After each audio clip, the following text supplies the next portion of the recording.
I mean, one of the core functions of SBA when we're not in a disaster mode is to provide advice and consulting to someone who wants to start a small business.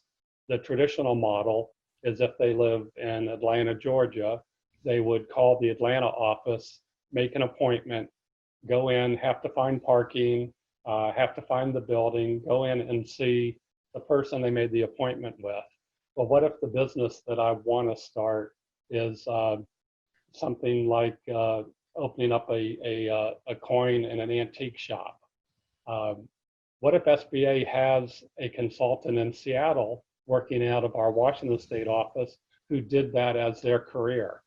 What we've been doing is providing advice based on a geographical area versus if I'm that small business person who wants to start my business, I would much rather talk to somebody who's done it for 30 years than just my local rep. So one of the things I see SBA changing in the future is going more to virtual counseling, just like we're doing in the session here, where it would be nice to sit down face to face with somebody. I'd also rather get exposed to that exact expertise that I need for my business to be successful, as long as it's an SBA person somewhere in the country. So I think that's one of the changes we're going to see in government, not just at SBA, but other agencies that have expertise that varies by the individual across their offices.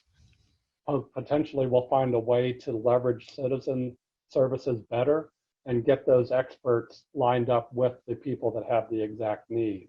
I also think that, future federal office space, how we work, all of those things will impact the cost of the federal government, hopefully drive that cost down, allowing the taxpayers to get a better return on their investment and not have us, I'm sure people would rather have us pay money to support additional small businesses or other federal services versus paying rent just to have a building where people go to work. So I think we're going to see a lot of changes out of this, a lot of successes.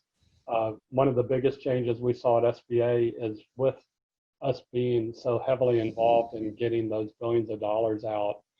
Everything that we had moved to the cloud already was able to quickly absorb that impact. And in fact, it absolutely validated the reason why the cloud is a great customer service front end, because we were able to immediately expand as our user base increased.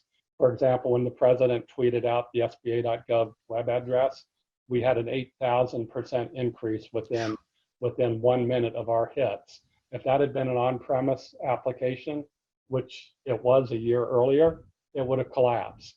So we really saw the power of the elasticity of the cloud when you're in a crisis mode like this. So I think, again, it's something I think other federal agencies that also can have that type of surge impact because something happened, just reinforce the power of the cloud versus keeping things on premise. So I hope that'll lead to more modernization.